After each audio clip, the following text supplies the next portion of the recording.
আসসালামু আলাইকুম ভাই সব। বিদেশ কিন্তু এত সোজা না, মনে রাখেন। যারা বিদেশ যাওয়ার ইচ্ছা আছে, এই যে দেখছেন মাছ করতে হইতাছে। এর আগে করছি মরিচ, টমাটো, টমাটো। তারা সবাই বাপ মা, মা আছে যার, বোন আছে যার, ভাবি আছে যার, এগুলো রেস্টে দিবেন। রেস্টে দিয়ে বিদেশ আসার আগে আপনি 1 মাস 2 মাস এগুলো পাক করে খাওয়াইবেন, বুঝছেন? তাইলে বিদেশে আয়া শান্তি পাইবেন, নিজে পাক করে খাইতে পারবেন। আর নাইলে মুরগি কাটতে যায় যায় কাইটা লাইবেন নিজের করলা, নিজের হাত কাইটা লাইবেন। মাছ কাটতে যায় কাইটা লাইবেন মাছের বিসি।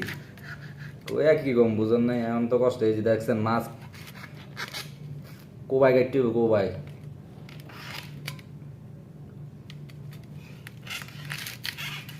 বিদেশ এত সহজ নয় রে ভাই।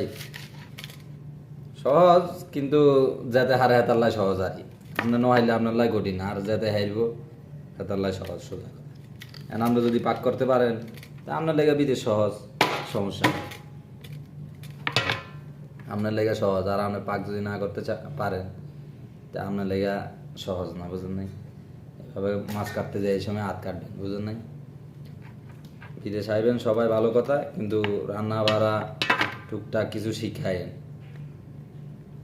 বুঝেন নাই? তাইলে নিজের বিপদ আবার নিজের আইন্দা বাইরা খাইতে পারবেন। এই জায়গায় আইলে নিজের আইন্দাই খেতে হবে। বেশিরভাগ যে মাছের কল্লা দেখছেন, মাছের কল্লা কাটতাছি। তো ঠিক আছে, সবাই ভালো থাকবেন। যাদের বিদেশ আসার ইচ্ছা আছে, আবারও বলি, তারা কাজ কাম শিখে যাবেন। কাজ কাম বলতে কি, রান্না শিখবেন, আর আপনি যে কাজটা করবেন এই কাজটা শিখবেন, ঠিক আছে? তো সবাই ভালো থাকেন, আমার লাগেও দোয়া করেন। ধন্যবাদ। আসসালামু আলাইকুম।